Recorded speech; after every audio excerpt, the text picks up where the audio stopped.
Ora então, boa noite a todos. Ora, só tirar aqui.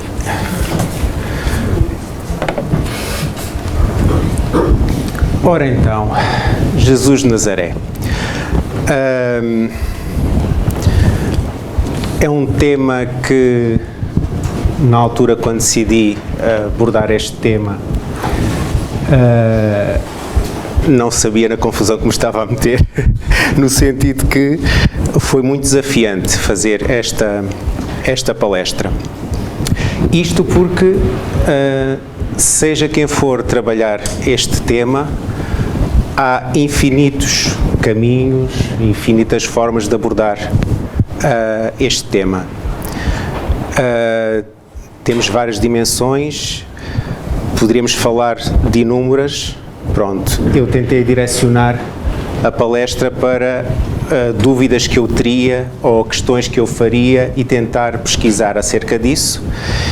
E é isso basicamente que eu vos vou apresentar aqui esta noite. Ora, Jesus de Nazaré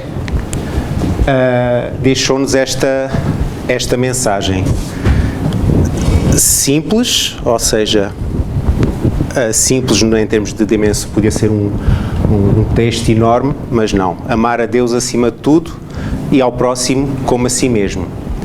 Embora pareça ser algo tão simples de ler, mas traz e carrega uma carga muito grande.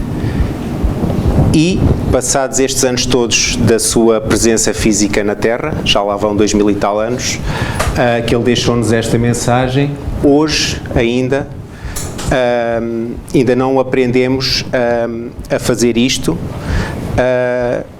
Podemos tentar de alguma forma, mas a verdade é que amar a Deus acima de tudo e ao próximo como a si mesmo, ou seja, não fazer aos outros aquilo que não gostaríamos que os outros fizessem a nós, é muito simples de falar, mas pôr em prática já não é bem assim. Nós tentamos, não é? Mas há sempre algo que vai falhar. E é normal que isso aconteça porque estamos cá todos ainda, mesmo para aprender e a melhorar-nos cada vez mais. Mas no fundo, Jesus é nada mais, nada menos que o caminho a percorrer até Deus. Ensinou a necessidade de nós nos arrependermos das nossas ações quando não as praticamos, quando não praticamos o bem, ensinou-nos o poder transformador do perdão, e não apenas a querer receber o perdão de Deus, ou seja, a querer que Deus nos perdoe, mas nós perdoarmos a nós próprios e aos outros, e oferecer esse perdão aos outros. Portanto, esta ideia que Jesus nos deixou, por simples que pareça, traz uma carga muito grande, que é muito difícil. Há umas curiosidades acerca de Jesus. Se nós pensarmos, ele foi o marcador do tempo, ou seja, o tempo como tal nós o conhecemos, existia, entre aspas, o tempo antes de Cristo, o tempo depois de Cristo, ou seja, o seu nascimento de alguma forma marcou, existe ali uma barreira temporal, e isto foi um monge chamado Dionísio no século VI, que propôs o uso do nascimento de Jesus como uma ponta de referência para a contagem dos anos, baseando-se na importância religiosa que Jesus e que a data trazia para a cultura da época. Baseou-se na crença que Jesus seria o Senhor do tempo e, nesse sentido, tornava-se a figura central para a compreensão do mundo. Outras curiosidades: ele não nasceu a dia 25 de dezembro. Não é? É comemorado todos os anos a 25 de dezembro, porque foi a data escolhida pela Igreja no século VI, ou seja, para coincidir com as festas romanas do solstício e das festas pagãs de inverno que havia na altura. Se nós pensarmos que, há pouco eu disse que o nascimento de Jesus dividiu o tempo. Então, se dividiu o tempo e Jesus nasceu no dia 25 de dezembro, porque é que o ano não começa a 25 de dezembro, o primeiro ano, daí para a frente? Claro que não, porque esta data só foi instituída no século VI pela Igreja. Inclusive, historiadores e teólogos estimam que Jesus possa ter nascido nos anos entre o século IV, entre o ano 4 e 6 antes de Cristo, da era que nós conhecemos. Portanto, nem sequer esta barreira é tão linear assim. Isto tudo porque já foi, não existe um registro, não existe na Bíblia e nos Evangelhos, escrito pelos evangelistas, uma data certa, portanto, o 25 de dezembro passou a ser a data de comemoração do nascimento de Jesus. Ele nasceu em Belém e foi criado em Nazaré, na Galileia, região considerada menos pura pelos israelitas puros. Uma confidência, eu quando era pequenino, claro, obviamente nem sequer pensava nem imaginava, eu achava que a Nazaré era aquela aqui em cima. Jesus tinha nascido aqui, mesmo aqui ao lado, e estava todo feliz, olha que bom.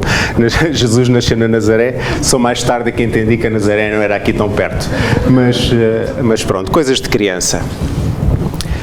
Os historiadores pensam que a sua altura seria entre 1,60 m e 1,65 m. Isto porquê? Porque seria a altura, mais ou menos, dos homens naquela altura, e então, daí pressupõe-se que...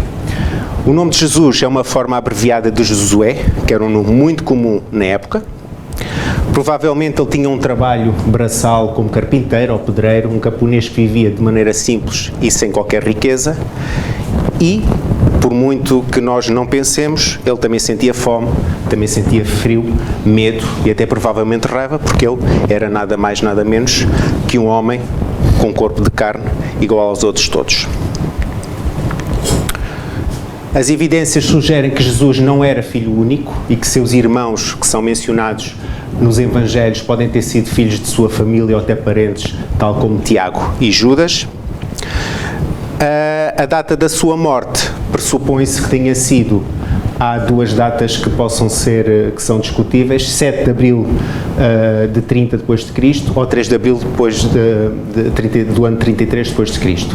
Ambas que são durante o período da época da Páscoa Judaica e foi pelas 15 horas, isto porque nos Evangelhos está registado que a morte de Jesus foi à 9ª hora, portanto a 9ª hora, a hora 9ª se corresponderia por volta das 15 horas. Portanto, isto são apenas, não existe provas fidedignas que isto seja tudo real, são deduções que foram feitas ao longo do tempo. E por fim, a divinização de Jesus é uma crença cristã que foi muito posterior à sua morte, sendo o conceito de Cristo, o ungido, um resultado de um processo de divinização que se foi desenvolvendo após o seu ministério, ou seja, Jesus, visto como Deus não foi imediatamente durante a sua vida, foi muito posteriormente já à sua morte. Toda a gente... Muita gente tem curiosidade em saber como será ou como seria o rosto de Jesus de Nazaré.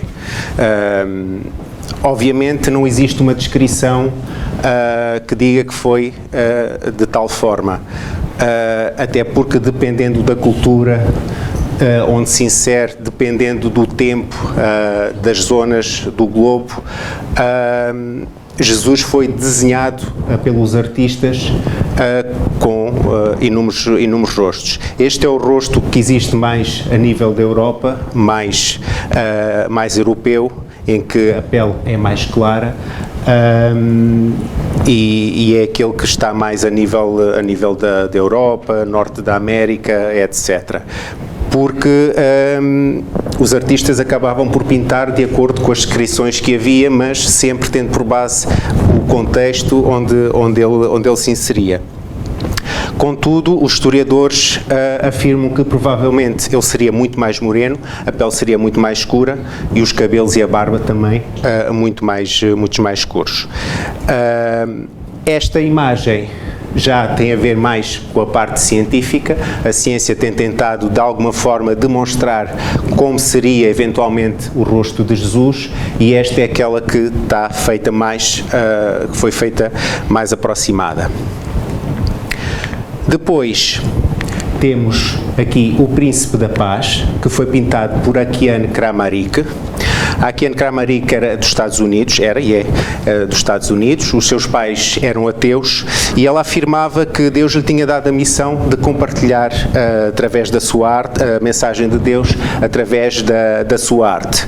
E ela, Deus descrevia através de inspirações, através das visões, conseguia pintar, fazer esse trabalho através da pintura. E ela começou a desenhar aos 4 anos e a pintar já aos 8 anos, a pintar aos 6 anos, se tornando-se uma criança prodígio. E este quadro foi pintado por ela aos 8 anos. É de uma rara beleza, uma miúda com 8 anos pintar um quadro assim é obra. E o mais curioso disto tudo é que houve um miúdo, o Colton Burpo, que era um menino de 4 anos, que foi operado a um apêndice, e durante as complicações da operação, durante a cirurgia, ele saiu do corpo e vivenciou uma experiência de quase morte. E nessa experiência, esse miúdo conseguiu depois relatar aos pais que havia coisas que ele ficou a saber que não poderia saber de outra maneira, nomeadamente que tinha tido uma irmã, e a mãe, anos antes, tinha sofrido um aborto e ele tinha-se encontrado com a irmã, inclusive teve com o bisavô que lhe contou inúmeras histórias e obviamente ele com 4 anos ainda não era nascido, portanto não poderia saber, nem teria a capacidade de, mesmo que os pais eventualmente pudessem ter falado de alguns pormenores, ele com 4 anos dificilmente conseguiria decorar e saber pormenores tão específicos da vida do bisavô e da existência da irmã. Ora, esta história depois foi relatada no filme que se chama O Céu é de Verdade, e o curioso é que este rapaz, o Colton Burpo, quando viu esta imagem, reconheceu nela o rosto de Jesus, que também vivenciou durante a sua experiência de quase morte. Por isso é uma imagem bonita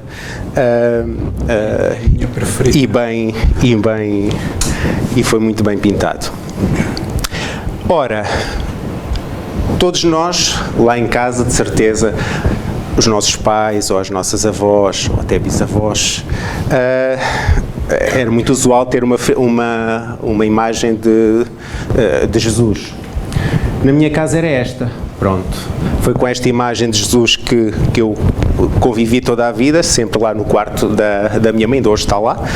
Esta imagem já muito velhinha, a fotografia foi retirada agora recente, já muito velhinha, portanto este foi o rosto de Jesus que eu me habituei a ver desde criança, e que a minha mãe gostava e gosta, e tem lá até tem várias, eu entretanto depois já mandei fazer novas, mas a mais antiga e original, muito antes de eu nascer, portanto, já lá, esta fotografia deve ter mais de 60 anos, não que eu tinha 60 anos, atenção, mas que esta imagem já deve ter mais de 60 anos.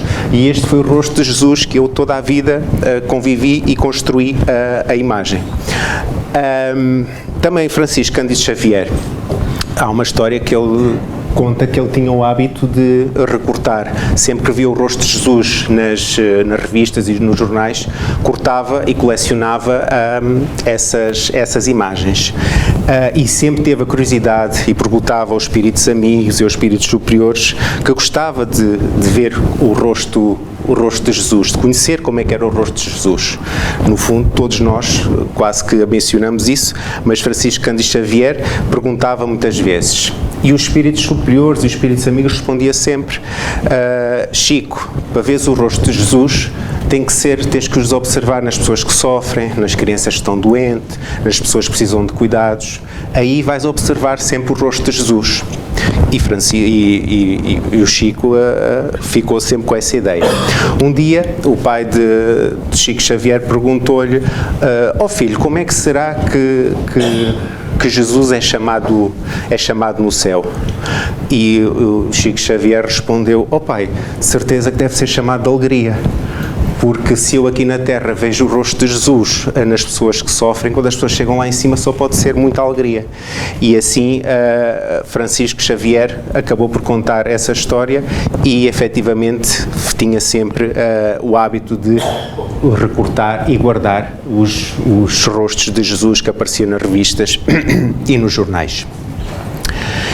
Ora, posto isto, podemos falar que Jesus, ou considerar que Jesus seria multidimensional, ou seja, quando digo multidimensional, ter várias dimensões em si só. A dimensão biológica, porque ele tinha um corpo, como todas as pessoas, a funcionar biologicamente, um corpo de carne, portanto, quanto a isso não há nada a opor, tinha essa vertente.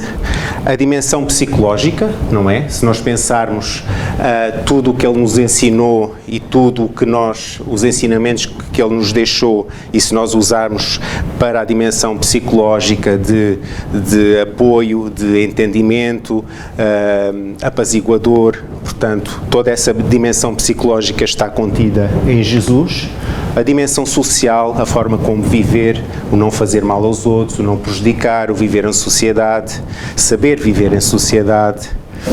E, por fim, a dimensão espiritual, que nem sequer se questiona, não é? Como espírito puro e evoluído, a sua dimensão espiritual nem sequer nós conseguimos imaginar. Achei curioso, nas pesquisas que estava a fazer, apareceu-me aqui esta imagem de Leonardo da Vinci, o Homem de Vitrúvio, que no fundo simboliza, o círculo simboliza a perfeição, o divino, o infinito, e o quadrado representa tudo o que é material, e o homem contido e amoldurado entre o círculo e o quadrado, representando nada mais, nada menos que a união espiritual com o físico. E achei curioso esta descrição. Sendo o homem considerado o cosmos, é visto como o reflexo da ordem universal, que é o macrocosmos. Leonardo da Vinci seria, como espírito que esteve encarnado na Terra, seria visto como um gênio, alguém com uma inteligência sublime, contudo com necessidade ainda de muitos aprimoramentos morais, tendo em conta a sua ambição, o seu egoísmo, etc., que condicionaram o desenvolvimento. Porque isto é tudo muito bonito, mas não serve de nada ter a inteligência lá em cima e a parte moral cá por baixo. Tem que haver sempre um equilíbrio. Tem que haver sempre esse jogo de balança. Portanto, podemos ser um gênio, podemos ser espetaculares, super inteligentes, trazer inúmeras inovações, e foi importante a presença dele na Terra, obviamente, porque trouxe muitas coisas novas, mas obviamente a parte moral, as nossas ambições, a forma como nós relacionamos com os outros, aquilo que queremos ou aquilo que fazemos, se vai prejudicar os outros ou não, tem muito que se lhe diga. Ora, Jesus e o Espiritismo.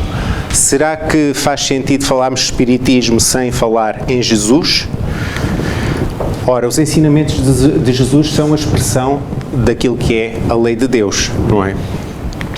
O Espiritismo vem tornar esses ensinamentos mais inteligíveis e enquadrados e aplicados à vida e às leis naturais.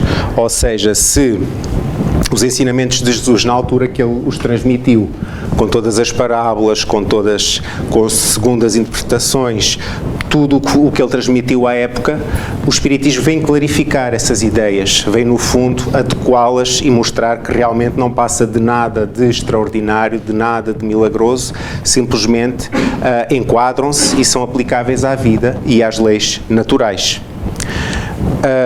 Vem cortar com os dogmas, ou seja, algo é assim porque é assim e não é questionável, não existe explicação. O Espiritismo vem dar uma explicação para tudo o que existe, vem acabar com as crendices, porque as pessoas dizem que acham que é assim ou porque agem determinada razão porque sim.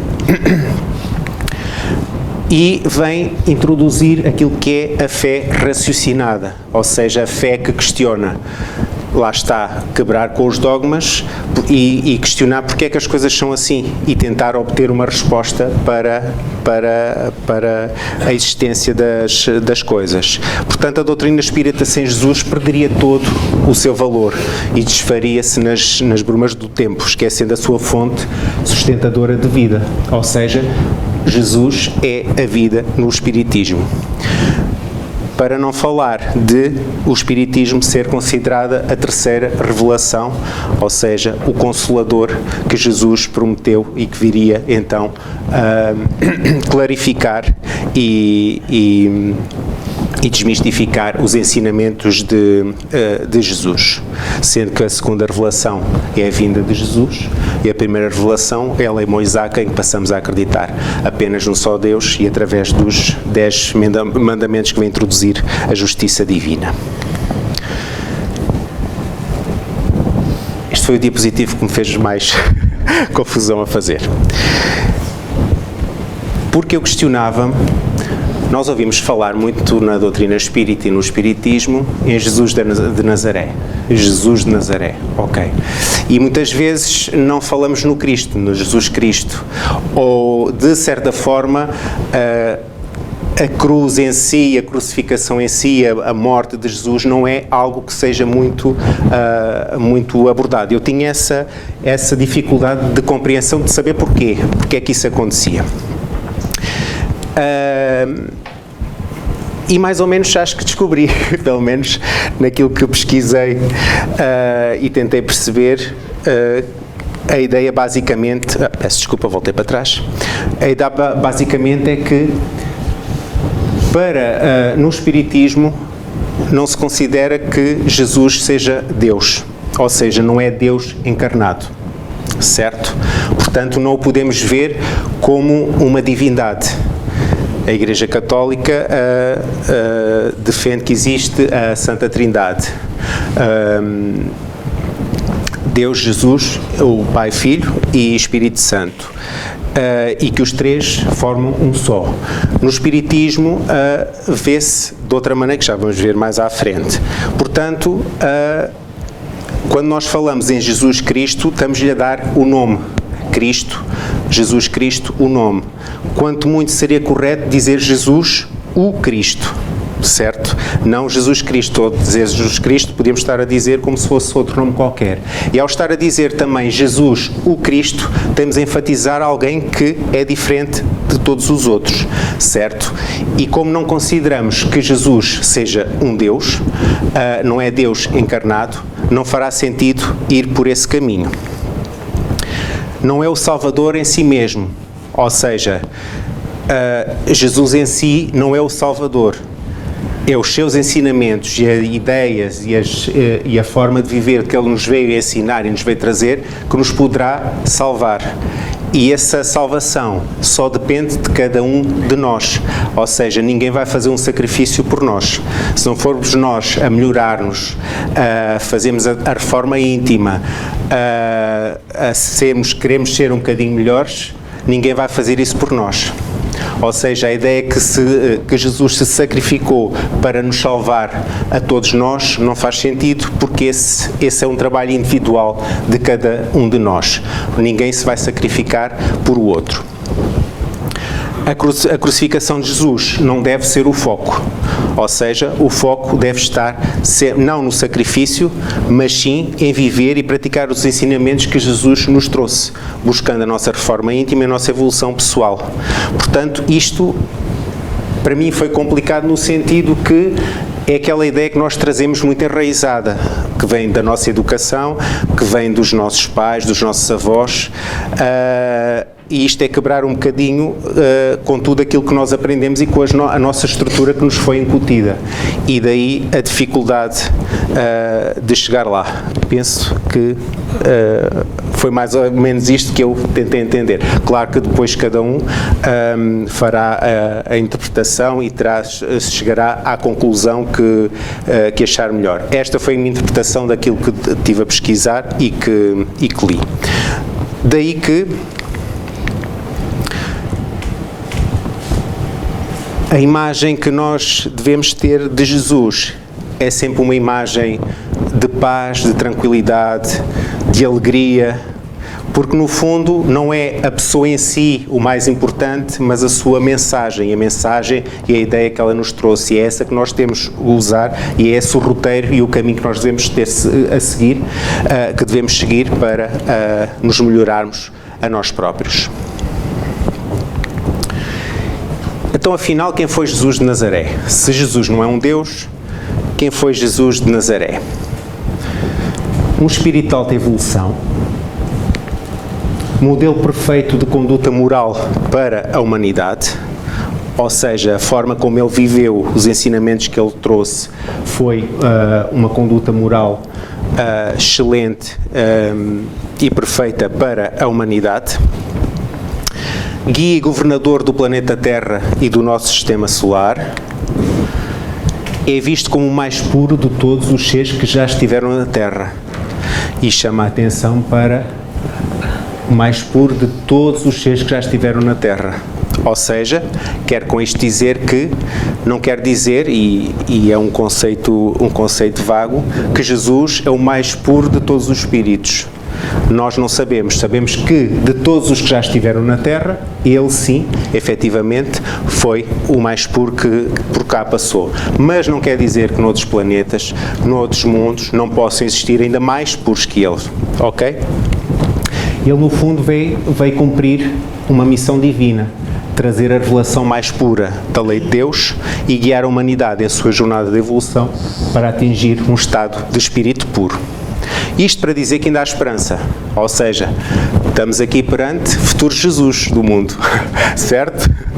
Vai demorar muito tempo, porque também Jesus já fez um processo que está muito lá para trás, mas há esperança em cada um de nós, basta confiar e fazer o trabalho, claro, que é melhorar-nos todos os dias. Ora, este percurso, como eu estava a dizer, e houve uma palestra que eu fiz aqui que era intitulada Anjos e Demónios, e na altura, para nós distinguirmos se existia mesmo anjos na sua perfeição, existiam os demónios, criaturas viradas mesmo para o mal, se faria sentido.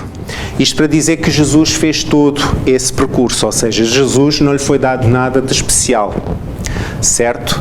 Não existem saltos.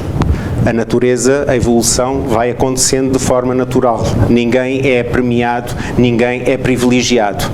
Apenas consoante a sua forma de estar e de evoluir e no respeito dos outros, praticando o amor, a caridade, etc. E essa reforma íntima e esse melhoramento é que nós vamos avançando na escala. Isto para dizer que Jesus não foi, tal como os anjos, não são criaturas especiais que Deus disse, não, vocês são especiais e vocês vão ter esta missão e pronto. Não, todos passaram por uma evolução, que é a evolução que acontece a todos. Portanto, Jesus, como todos os outros espíritos, foi criado simples e ignorante, como é óbvio. E graças à sua evolução espiritual, e estamos a falar, nós não conseguimos imaginar, porque o nosso tempo já é algo que é relativo, apesar de termos os relógios e podemos ver, mas o tempo no mundo espiritual é algo que imaginemos, por exemplo, é difícil de imaginar, mas por exemplo, imaginemos que 1000 anos possa ser um segundo aqui, por exemplo. Estamos a falar de uma evolução espiritual que acontece há anos e anos e anos para trás. Jesus, eventualmente, quase de certeza, passou por mundos muito diferentes, mundos pouco evoluídos, com graus de evolução diferente, até chegar ao ponto atual. Portanto, esta evolução espiritual, apesar de estar aqui contida nesta seta pequena, nós não temos a noção de quanto tempo foi para chegar ao estado de espírito puro que passou pela Terra, quanto tempo isso levou, mas que foi muito, foi, porque se nós estamos aqui e parece que as coisas não melhoramos nada, até se olharmos para o mundo até parece estar cada vez pior, o que, pronto, isso daria outras discussões. Na verdade, Jesus não foi diferente e nem foi privilegiado, ele fez todo o processo que nós estamos agora a fazer. Passou aqui na Terra como espírito puro e evoluído, com uma missão de trazer então os ensinamentos de Deus e a forma como os aplicar e como isso é instrumento para o nosso melhoramento, ou seja, vem-nos trazer um roteiro, um mapa, um caminho e a forma de o seguir, e continuará na sua evolução, como todos nós, infinitamente. Tal como todos os espíritos,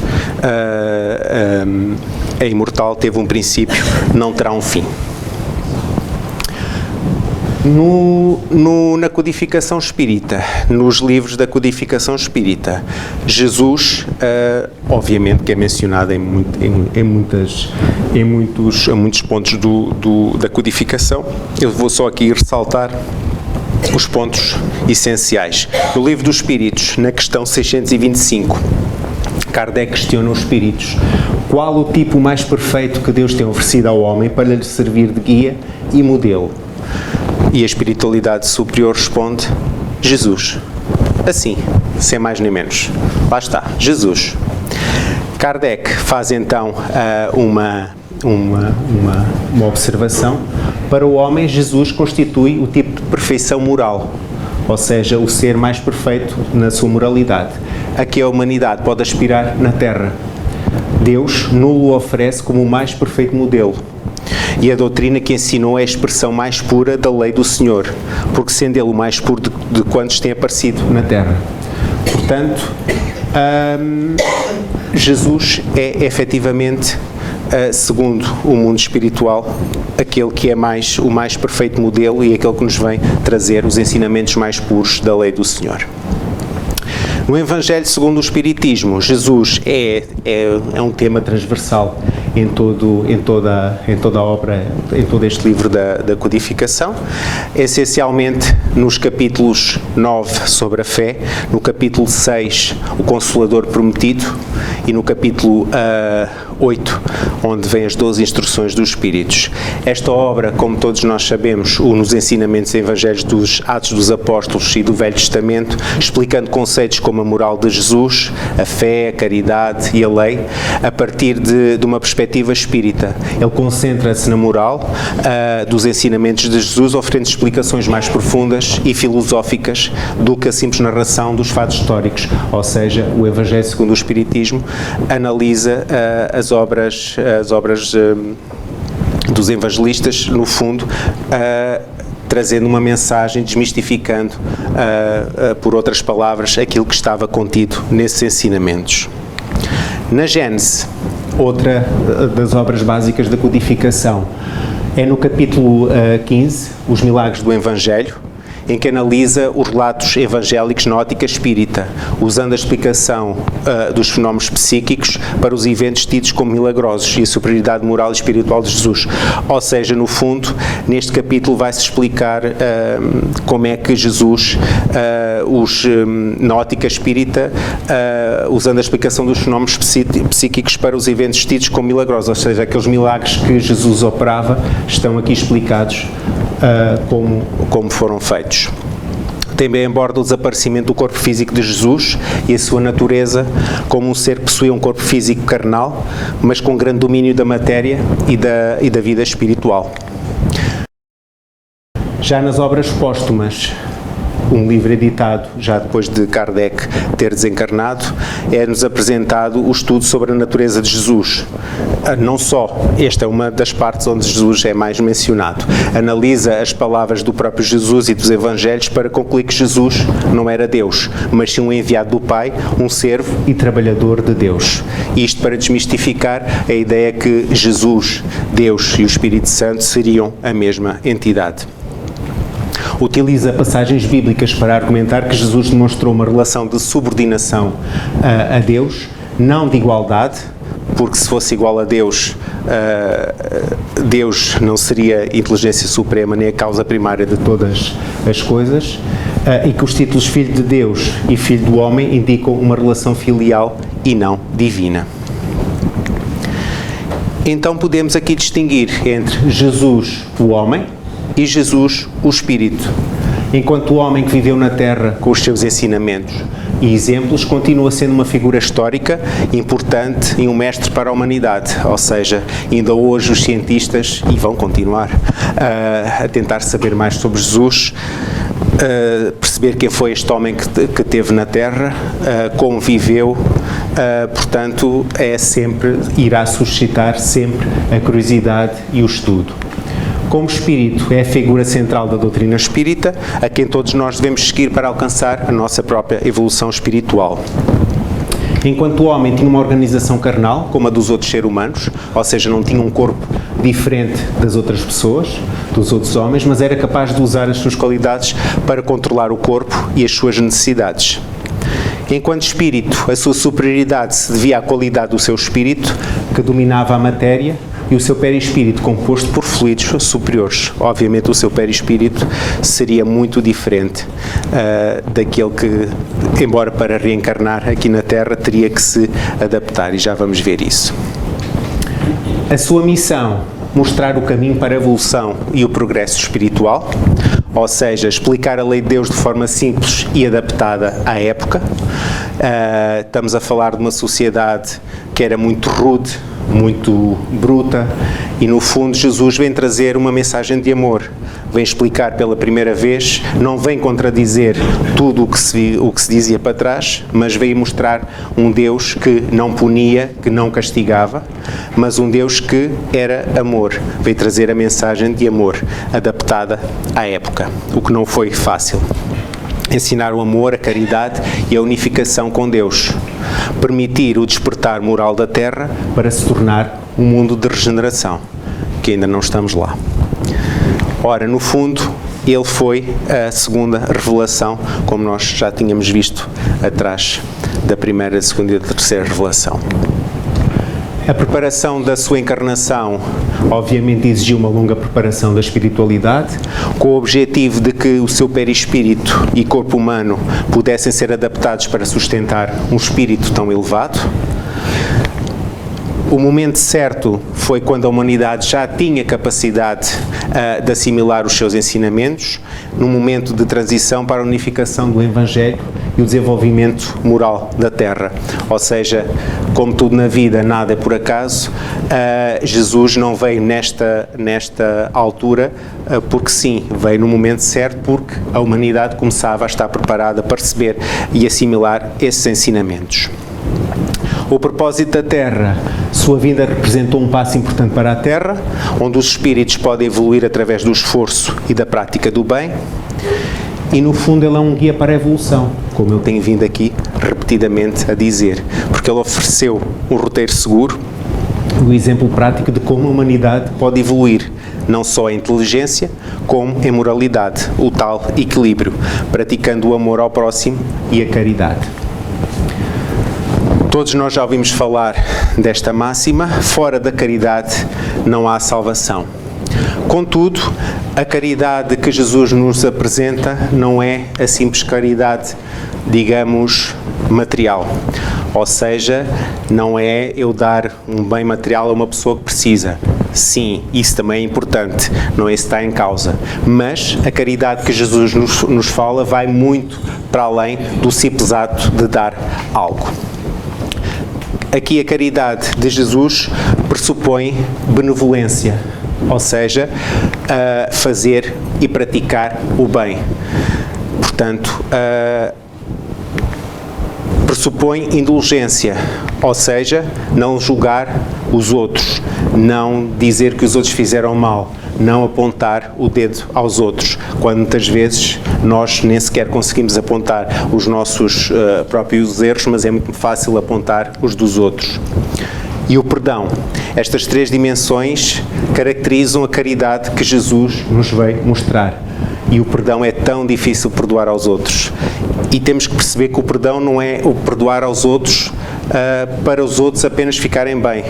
O perdoar os outros é para nos perdoarmos também, ajudar a perdoar-nos também nós próprios, para podermos seguir em frente. Portanto, são estas três dimensões que a caridade de Jesus de Nazaré nos veio trazer. Vai muito para além de dar umas moedas a alguém que está a pedir ou dar de comer a alguém que está a pedir. Não me serve nada eu dar de comer a alguém que está a pedir se eu vou julgar aquela pessoa. Olha, pois estás a pedir porque não trabalhas, por exemplo. Ou seja, é uma dimensão muito para além da caridade material. E, no fundo, está pressuposto neste conceito o amor ao próximo, ou seja, amar-nos uns aos outros e não como se fôssemos a nós próprios. E tudo isto vai conduzir ao caminho para Deus, ou seja, se nós praticarmos a caridade nestas três dimensões, encontramos facilmente o caminho para Deus. Todos nós estamos a percorrer este caminho, uns mais depressa, outros mais devagar. O bom disto é que neste caminho ninguém volta para trás, ninguém dá meia volta e vai para trás. Quanto muito fica ali sentado num banquinho à espera, vai vendo os outros passar e depois chega a um ponto que alguém o obriga e lá vai, tem que ir para a frente. Mas a verdade é essa. É esse o caminho que nós temos de percorrer para chegar a Deus e sermos também espíritos puros e evoluídos. Algumas reflexões que eu trouxe, que me fizeram, que fui pensando ao longo de que estava a organizar a palestra. Ora, Jesus não trouxe apenas a mensagem, ele viveu integralmente conforme as leis divinas, mostrando que nós também conseguimos. Isto para dizer que se Jesus, enquanto esteve encarnado na Terra como homem, com corpo de carne, conseguiu viver integralmente conforme as leis divinas, significa que todas as outras pessoas, ou todos os outros homens que estão encarnados também o conseguirão fazer. É o roteiro seguro para se seguir, principalmente quando estamos inseguros, sentimos perdidos e perante decisões difíceis. Muitas destas vezes, naturalmente, e porque nós carregamos em nós a centelha divina, não é? Nos momentos de aflição, por muito que não se acredite em nada, por muito que achemos que não há mais nada, é naquela altura que nós dizemos, ai meu Deus, pronto, embora a pessoa até negue muitas vezes a sua existência. E no fundo Jesus acaba por ser o nosso refúgio, não só pela mensagem que Ele nos traz, mas ajuda-nos a seguir em frente, a percebermos que há esperança, que há um caminho e que devemos seguir em frente. Jesus é conexão com a minha natureza divina, ou seja, através de Jesus eu consigo atingir, ter uma conexão com a minha natureza divina, sentir paz, tranquilidade. Não basta orar e no dia a dia não ter uma boa conduta. É com boas ações, bons pensamentos e sentimentos, ok? É importante orar, atenção, não é isso que eu estou a dizer, mas não basta só, não basta nós orarmos, mas depois no dia-a-dia não praticarmos boas ações, ter bons pensamentos e bons sentimentos, está muito para além disso. Não é só acreditar e louvar, ou seja, não é só acreditar que existe. Jesus existiu, Jesus trouxe-nos uma mensagem, vamos acreditar nele e vamos louvá-lo. Tudo bem, sim, claro que sim, mas é também ter uma conduta, agir como Jesus agiu, ou seja, viver em consonância com aquilo que ele nos vem ensinar. Não basta só acreditar e louvar por si só, mas depois no nosso dia-a-dia, na nossa prática, não pormos em prática aquilo que ele nos ensinou. Jesus é o guia para o encontro com Deus, ou seja, através da caridade, fora da caridade não há salvação, permite-nos chegar um dia ao encontro com Deus. Não é uma figura para ser adorada, mas um modelo para que o homem possa trilhar o seu próprio caminho evolutivo, guiando-se por a sua moral. Tal como eu disse, mais que tudo, importa a mensagem que Jesus nos deu. E essa só através da nossa reforma íntima, ou seja, só através do nosso trabalho interior, do nosso melhoramento interior, é que nós seguimos em frente. E isso é algo que é pessoal, é algo que é de cada um de nós. Ninguém vai fazer isso por nós, ninguém se vai sacrificar por nós. Depende de cada um, das nossas escolhas, do nosso livre-arbítrio, se são boas, se são más, se vamos aprender com elas, se conseguimos ultrapassá-las. Portanto, como diz aqui, Jesus não é para ser adorado em si, mas é um modelo de homem, um modelo de como viver e como trilhar todo o caminho evolutivo. Ora, vivemos na altura das tecnologias, das redes sociais, não é? Portanto, agora que está na moda os influencers, qualquer pessoa é um influenciador digital, diz umas coisas, toda a gente fala, segue, algumas pessoas seguem rigidamente. Portanto, podemos dizer que há 2000 e tal anos atrás, grande influenciador foi Jesus, não é? Tanto é que depois destes, se ele tivesse um Instagram agora de momento, seria de certeza muito mais que o Ronaldo, quase de certeza. Devia ter muitos seguidores e aliás tem, mas não é contabilizado através de likes nem nada disso. Portanto, no fundo, Jesus é e continuará a ser o maior influencer da humanidade. Também estamos na era dos terapeutas de tudo e mais alguma coisa. Temos terapeutas a curar tudo e a prometer curas e a fazer isto e aquilo.